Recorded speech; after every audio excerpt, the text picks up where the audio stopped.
Hello viewers, நாம் இன்றைக்கி பார்க்க போகிறது ஒரு ஃபோர்ட் ஃபிகோ எவாலுவேஷன் தான் பார்க்க போகிறோம். சரிங்களா? ஆனால் இந்த வீடியோவில் கம்ப்ளீட் எல்லா ஆக்டிவிட்டீஸும், அந்த எவாலுவேஷனுக்கான எல்லா ஆக்டிவிட்டீஸும் நான் இதில் அப்லோட் பண்ணல.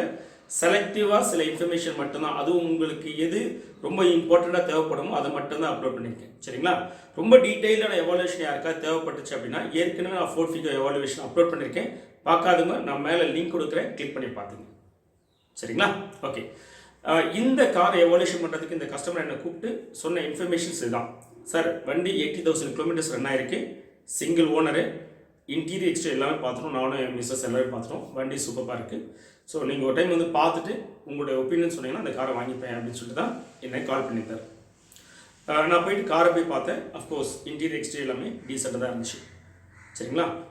அஃப்கோர்ஸ் ஃபஸ்ட் ஓனர் தான் சொல்லியிருந்தாங்க அவங்களும், அதுவும் கரெக்டாக தான் இருந்துச்சு. வண்டி நான் டெஸ்ட் ட்ரைவ் பண்ணினேன். டெஸ்ட் ட்ரைவ் பண்ணும்போது டீசெண்டாக இருந்துச்சு, ஒன்றும் பிரச்சனையே கிடையாது. ஸோ இன்ஃபேக்ட் வந்து பார்த்தீங்கன்னா வண்டியோட ஆக்சிலரேஷன், இந்த சென்ஸ் பிக்கப்பாக இருந்தாலும் சொன்னால் ஸ்பீடுமே நல்லா ட்ரைவ் பண்ணி பார்த்தோம். தென் சஸ்பென்ஷன் நல்ல டீசெண்டான சஸ்பென்ஷன், எதுவும் குறை சொல்கிற மாதிரிலாம் கிடையாது. தென் பிரேக் நல்லா எஃபெக்டிவாக இருந்துச்சு, there is no any issues. And then உங்களுக்கு ஸ்டேரிங் வந்து பார்த்தீங்கன்னா டீசெண்டான வந்து பார்த்தீங்கன்னா ஒரு ஸ்டெபிலிட்டி இருந்துச்சு. ரொம்ப சூப்பர்பாலாம் சொல்ல முடியாது, டீசெண்டாக இருந்துச்சு. It's acceptable range. So repair பண்ணணும் அப்படிங்கிற மாதிரிலாம் கிடையாது. சரிங்களா? ஸோ அந்த லெவல் ஆஃப் டெஸ்ட் ட்ரைவில் என்னோடதுல கம்ப்ளீட்டாக அன்சாட்டிஸ்ஃபேக்டரி, ஃபைன். சரி, அதுக்கப்புறம் நம்ம வந்து பார்த்தீங்கன்னா முக்கியமான இன்ஃபர்மேஷன் இதுதான் உங்களுக்கான நோட்டபிள் இன்ஃபர்மேஷன்ஸ்.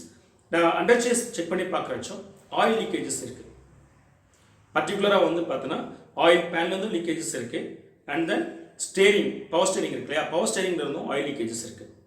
ஸோ அது ரொம்பவே இம்பார்ட்டன்ட். அதெல்லாம் கண்டிப்பாக சரி பண்ணி ஆகும். அதெல்லாம் சரி பண்ணாமலாம் ஓட்ட முடியாது, ஏன்னா அவ்வளோ லீக்கேஜஸ் இருக்குது. That is one. And then டயரை செக் பண்ணி பார்க்கும்போது டயரை வந்து பார்த்தீங்கன்னா இட்ஸ் நாட் பிராண்டட் டயர், அதாவது ஒரு பிராண்டட் டயர் கிடையாது, ஒரு சைனீஸ் மேக் டயராக இருக்குது. அது போக ஒரு டயர் வந்து பார்த்தீங்கன்னா த ரைட் டயர், அது வந்து பார்த்தீங்கன்னா உங்களுக்கு ஒரு சைடு தேஞ்சு தான் மாதிரி இருக்குது. ஒரு சைடு தேஞ்சுனா நமக்கு ட்ரைவ் பண்ணும்போது ஒரு பக்கம் எடுத்துகிட்டு போகிற ஃபீலாக இருக்கும், ஆனால் இதில் அவ்வளோவா தெரியல. அதான் சொன்னால் அக்செப்டன்ஸ் ரேஞ்சுக்குள்ள தான் இருந்துச்சு.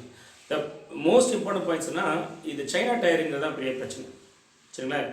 ஏன்னா மற்ற பார்ட்டில் நீங்கள் சைனா எதனா போட்டுக்கொண்டு பிரச்சனை இருக்காது, ஆனால் டயர்ஸ் ரொம்ப இம்பார்ட்டன்ட். ஏன்னா அது சேஃப்டி. நினச்சி பாருங்கள், டயர் எதாவது ஆச்சுன்னா என்ன ஆகும் ட்ரைவ் பண்ணுறவங்களோட எல்லாமே. ஸோ அந்த ஆஸ்பெக்டில் நான் வந்து ரொம்பவே இம்பார்ட்டண்ட் அப்சர்வேஷன்ஸாக கொடுக்குறது இந்த டயர் வந்து பார்த்தீங்கன்னா not okay. And then the third point, one more point என்ன கேட்டிங்கன்னா, இன்ஜெக்டர்ஸ் அதனுடைய பெர்ஃபார்மன்ஸை செக் பண்ணி பார்க்கும்போது அதனுடைய பெர்ஃபார்மன்ஸ் வந்து பார்த்தீங்கன்னா அவ்வளோ எஃபெக்டிவாக இல்லை, ரொம்பவே கம்மியாக தான் இருந்துச்சு. பர்டிகுலராக 3 இன்ஜெக்டர்ஸோட பெர்ஃபார்மன்ஸ் கம்மியாக இருக்குது. இன்னமும் சொல்லப்போனால் 2 இன்ஜெக்டர்ஸ் ரொம்பவே பெர்ஃபார்மன்ஸ் கம்மியாக இருக்குது. ஆனால் அது வண்டியோட ட்ரைவபிலிட்டியும் அஃபெக்ட் பண்ணலை, பட் வெரி சூன் வந்து பார்த்தீங்கன்னா அது ஃபால் டவுன் ஆகும். ஸோ அந்த மாதிரியான கண்டிஷன்ஸ் தான் அந்த இன்ஜெக்டர்ஸ் இருக்குது. நார்மலாக இன்ஜெக்டர்ஸ் ஃபெயிலியர்ஸ் அப்படின்னா உடனே சில பீப்புள்ஸ் வந்து பார்த்தீங்கன்னா நீங்கள் வந்து கமெண்ட்ஸில் கேட்கலாம், சார் அதில் power train warning indication light ஒரு சின்ன ரவுண்டாக கியர் மாதிரி போட்டு பிளிங்க் ஆகுமா சார் அப்படின்னு. அது வந்து ஒஸ்ட்டு கண்டிஷனாக தான் இருக்கும். அதுக்கு முந்தின ஸ்டேஜ்லேயே வந்து பார்த்தீங்கன்னா இன்ஜெக்டர் பெர்ஃபார்மன்ஸை நம்மளால் அசஸ் பண்ண முடியும். அப்படி பார்க்கும்போது அது not okay. The foremost and then the fourth one, அது ரொம்பவே இம்பார்ட்டன்ட் பாயிண்ட்டு. ஹலோ வியூவர்ஸ், நீங்கள் இது வரைக்கும் சென்னை கார்டெக் சப்ஸ்கிரைப் பண்ணாமல் தான் சப்ஸ்கிரைப் பண்ணிவிடுங்க. அப்படி சப்ஸ்கிரைப் பண்ணினா உங்களுக்கு சேனல் ப்ரொமோஷன் ஆஃபராக 50% வரைக்கும் டிஸ்கவுண்ட் தருவோம் காசு கண்டிங் போது. மேலும் சென்னை கார்டெக் சப்ஸ்கிரைபருக்கு நாங்கள் ஆன்லைன் சப்போர்ட்டும் தரோம். வாங்க வீடியோக்குள்ளே போகலாம். கஸ்டமர் 80,000 கிலோமீட்டர்ஸ் ரன் ஆயிருக்கு அந்த கார்னு சொன்னாங்க இல்லையா, அந்த காரை கம்ப்ளீட்டாக அசஸ் பண்ணி பார்த்ததில்ல. அந்த காரோடைய மைலேஜை வந்து டேம்பர் பண்ணியிருக்காங்க. சரிங்களா? ஸோ என்னுடைய அசஸ்மெண்ட் பிரகாரம் அது நிச்சயமாக மோர் தென் 1.5 lakhs மேலே ரன் ஆகிருக்கும். சரிங்களா? அது போக ஓவராலாக என்ஜினுடைய மெயின்டெனன்ஸ் எனக்கு தெரிஞ்சு கடைசியாக வந்து சரியாக மெயின்டைன் பண்ணணும்னு தோணுது. ஏன்னா சர்க்கம்ஸ்டன்ஸ் எவிடன்ஸ்லாம் பார்க்கும்போது அப்படி தான் இருக்குது. என்ஜின் ஆயிலுமே வந்து பார்த்தோன்னா not okay. So again engine oil எல்லாமே சரியில்லைன்னு போது கண்டிப்பாக நம்ம வந்து ஒரு ஓவரால் மெயின்டெனன்ஸ் பண்ணணும். ஸோ இப்போ இவ்வளோத்தையும் நம்ம செக் பண்ணி பார்க்குறச்சோம். சரியா? குறைஞ்சபட்சம் வந்து பார்த்தோன்னா ஒரு 50,000 ஒரு 70,000 ரூபா வந்து பார்த்தீங்கன்னா ஒரு மினிமம் லெவல் வந்து நீங்கள் ஸ்பெண்ட் பண்ணினா இதெல்லாம் டீசல் லெவல் கொண்டு வர முடியும். ஸோ ஃபைனலாக நான் கஸ்டமருக்கு நான் ரெக்கமெண்ட் பண்ணது என்னென்னா, சார் இந்த காரை வாங்கிக்கோங்க, ஆனால் ஒரு 50,000 70,000 ரூபா வரைக்கும் நெகோஷியேட் பண்ணி வாங்கிக்கோங்க. ஸோ உங்களுக்கெல்லாம் தோணும், சரி ஏன் சார் இந்த கார் வாங்கணும், அதுக்கு வாங்காமல் விட்டுடலாமே அப்படின்னு. அப்படிலாம் நீங்கள் ஒரு முடிவு எடுக்க முடியாது. ஏன்னா செகண்ட் ஹேண்ட் காரில் நீங்கள் 0 டிஃபெக்டில் கார் வாங்கவே முடியாது. அப்போ எந்த காரை நான் வாங்க வேணாம்னு சொல்லுவேன்னா, ஒரு சில மெக்கானிக்ஸை வந்து நம்ம ரிட்ரோஃபிட் பண்ண முடியாது. பண்ணாலும் அது ரொம்ப மோசமான நிலைமை தான் நிற்கும். வந்து பார்த்தீங்கன்னா கொஞ்சம் சொல்லிக்கிற அளவுக்கு வந்து பார்த்தீங்கன்னா அந்த ஃபிட்னஸ் கொண்டு வந்து சேர்க்க முடியாது. அது எக்ஸ்க்ளூசிவ்லி பார்த்தீங்கன்னா என்ஜின்ஸ், கியர் பாக்ஸ், ஸ்டேரிங்ஸ் இதெல்லாம் வந்து அந்த கேட்டகரியில் வரும். சரிங்களா? ஸ்டேரிங்மே எல்லாமே கிடையாது. இந்த பவர் ஸ்டேரிங்கில் உள்ள ஆயில் லீக்கேஜஸ் வந்து பார்த்தீங்கன்னா இட்ஸ் ரிட்ரபிள் தான். ஸோ அதனால தான் நான் என்ன சொன்னேன், இந்த கஸ்டமரை வாங்கிக்கணும்னு சொன்னேன். சரிங்களா?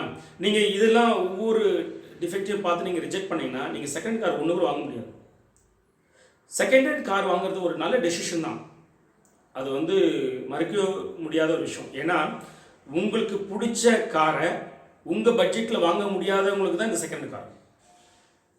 ஸோ அப்போ நீங்கள் செகண்ட் கார் வாங்கும்போது உங்கள் பட்ஜெட்டுக்கு இந்த காரை நீங்கள் வாங்கிறீங்களே பிடிச்ச காரை, அப்போ அதில் ஒரு சில டிஃபெக்ட்ஸ் இருக்கும். நீங்கள் டிஃபெக்ட்ஸே இல்லாமல் காரை எதிர்பார்த்தீங்கன்னா காரு வாங்கி ஒரு 2 வருஷத்துக்கு விற்கிறாங்க பார்த்தியா, அவங்ககிட்ட வாங்கினா தான் உண்டு. ஆனால் அது ரொம்ப எக்ஸ்பெண்டிச்சராக இருக்கும், உங்கள் பட்ஜெட்டோட தாண்டிடும். அப்போ நீங்கள் என்ன பண்ணணும், செகண்ட் கார் வாங்குறவங்க இந்த மாதிரி ரொம்ப கிளியர் கட்டாக அந்த வண்டியில் என்னென்னலாம் டிஃபெக்ட்ஸ் இருக்குங்கிறத நல்லா கிளியராக அண்டர்ஸ்டாண்ட் பண்ணிவிட்டு அந்த டிஃபெக்டோடைய காஸ்ட்டை நீங்கள் செல்லர்கிட்ட கம்மி பண்ணி வாங்கிட்டீங்க அப்படின்னா, வாங்கின காஸ்ட்டை அதாவது எவ்வளோ கம்மி பண்ணி வாங்கிக்கணும் அந்த காஸ்ட்டை நீங்கள் வந்து பார்த்தீங்கன்னா ஒரு அசைடில் வச்சுக்கணும், உங்கள் அக்கௌண்ட்டில் வச்சுக்கணும். வச்சுக்கிட்டு வண்டியில் ப்ராப்ளம் வரச்சோ இந்த காஸ்ட் எடுத்து நீங்கள் ரிப்பேர் பண்ணணும்.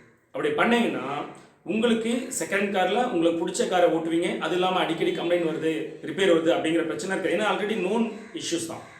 ஸோ டிஃபெக்ட் வந்தாலும் நீங்கள் டிஸ்டர்ப் ஆக வேண்டியதில்லை. அதே சமயத்தில் பைசா செலவாகுதுன்னு ஃபீல் பண்ணுறது. ஏன்னா ஆல்ரெடி யூ ஹேவ் மணி, பைசா வச்சுருக்கீங்க. அதை வச்சு நீங்கள் ஸ்பெண்ட் பண்ணி என்ன பண்ணலாம், வண்டியை ரிப்பேர் பண்ணி நீங்கள் உங்களோட பிடிச்ச வண்டியை நீங்கள் ட்ரைவ் பண்ணலாம். சரிங்களா? ஸோ அதனால் செகண்ட் கார் வாங்கும்போது யாருமே நீங்கள் நினைக்காதீங்க எனக்கு 0 டிஃபெக்டில் வேணும்னு எதிர்பார்த்து போகாதீங்க. அதை விட வயசாக என்னென்னா இந்த மாதிரியான ஒரு மெத்தடிக்காக போங்க. ஸோ தட் உங்களுக்கு பிடிச்ச காரை வாங்கி ஹாப்பியாக இருங்க. Thanks for this.